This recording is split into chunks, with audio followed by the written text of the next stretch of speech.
Never say never. This is a thought or a phrase I said to myself to describe my long journey home. In the 80s, I lived in a squat community in Glebe. We were all friends and hung out with each other, went to political rallies, had dinners together, shared bathtubs and stories, and got flooded when we had a decent deluge of rain. At the time, I was busy working in a women's counselling service, doing workshops, psychotherapy training, therapy, and being a passionate therapist. And also feminist. My Italian friends were across the road, and in 1986, Rosie's Italian boyfriend Sergio migrated to Australia to live with her. He was nice, and we chatted at parties and events, usually hi, how you going kind of conversations. At some point, they had a difficult breakup and he disappeared, and I later found out he married someone else. Fast forward to a late morning on the 14th of November 1998. I left Sydney after spending about 2 years preparing for my journey. I had my station wagon packed to the hilt and 2 cats in the front seat next to me, with my friends waving me goodbye. I was thinking about going to Noosa and staying with my parents for a while, and then going back to the Middle East, especially Syria, which I had loved. How things can change. Instead, I ended up in Lismore and was there. Syria to Lismore. And was there when 9/11 happened. I worked at the local rehab and was in a relationship for 3 years. It was a cosy relationship, and I bonded very strongly with his 10-year-old son. At some point, I went to a dance at Cribble Hall, and I bumped into Sergio after not seeing him for about 12 years. It was great seeing him, and we had a good catch-up about our lives.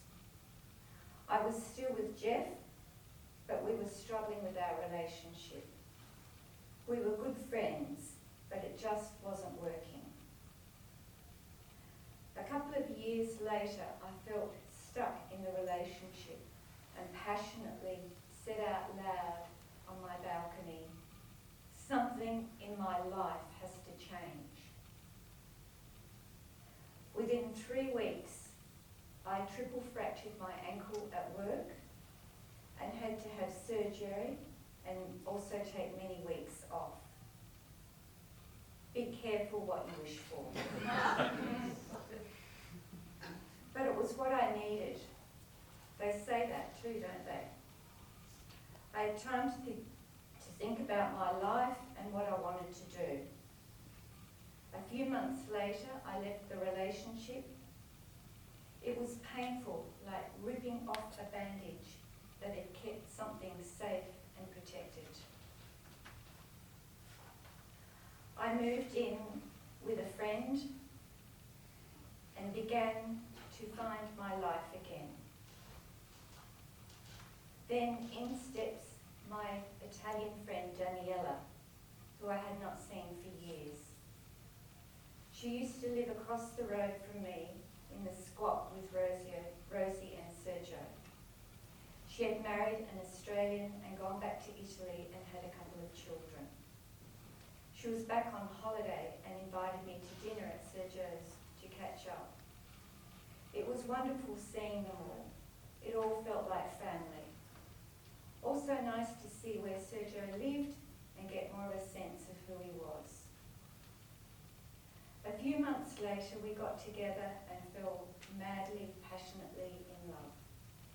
I'd never experienced that degree of intensity with anyone. Truly, madly, deeply. The story continues. After 3 years together, his mother died in January 2005. And by the end of the year, both my parents had died as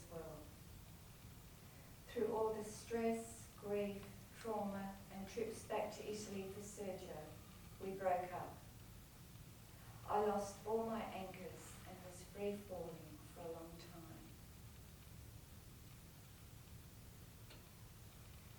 The longest we didn't see each other in the next 3 years was about 6 weeks.